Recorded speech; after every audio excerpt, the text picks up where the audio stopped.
She looked me straight in the eyes when she said it. 2 hours, Mom. I'll be back in 2 hours. 3 little boys clung to her legs, my grandsons.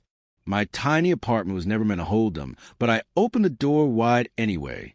She kissed them quickly, like she was already late for something, then walked out with her purse swinging at her side. I never saw her again. 2 hours became 2 days. 2 days stretched into 2 weeks. Then nothing but silence. That was 15 years ago. I raised those boys. I gave up my retirement, my health, my peace. I washed clothes by hand when the machine broke. I watered down soup so 4 mouths could eat. I stayed up nights wondering how I'd afford school shoes. But I didn't do it for thanks. I did it out of love. They were mine, even if the law insisted I was only a placeholder. And then she came back, not with an apology, not with gratitude, but with a lawyer.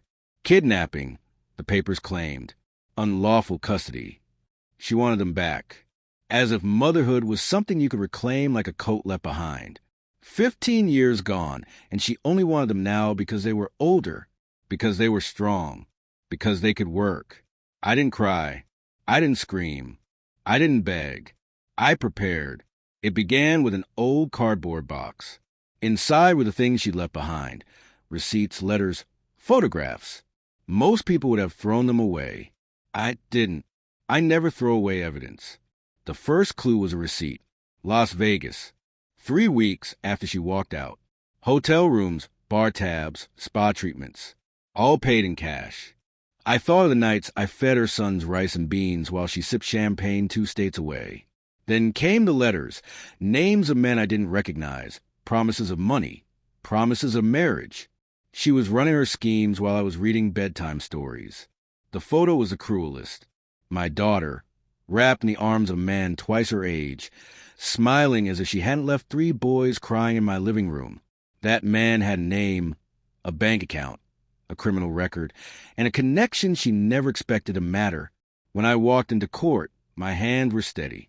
She sat across from me in a sharp suit that didn't quite fit her skin. Her smirk rehearsed.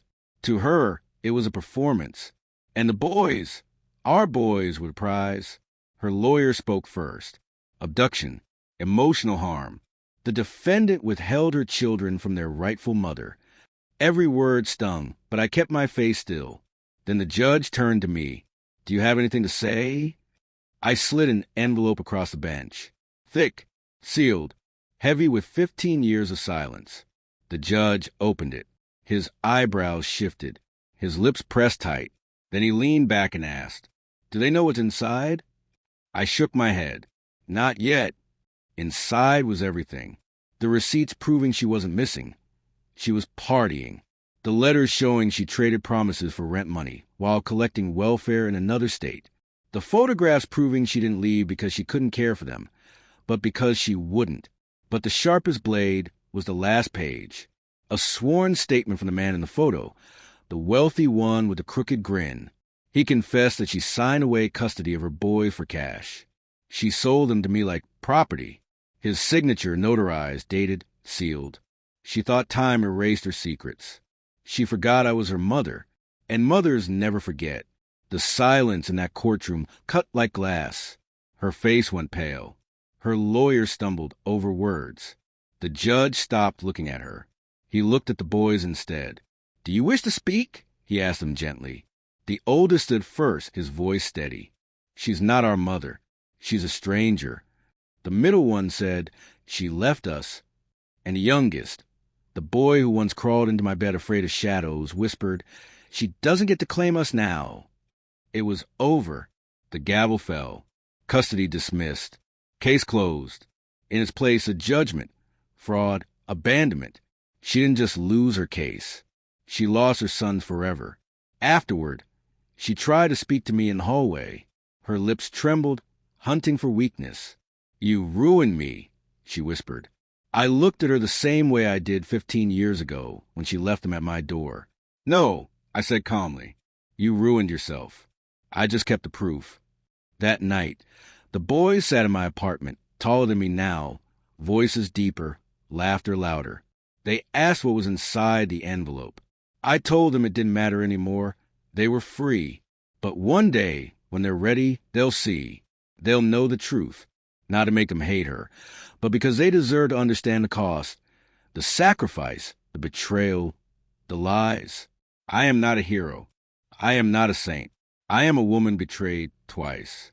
First by my daughter, then by the silence she thought would bury me.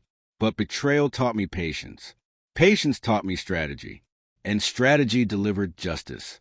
She mistook my quiet for weakness. She mistook my survival for surrender. That was her mistake. I didn't steal her children.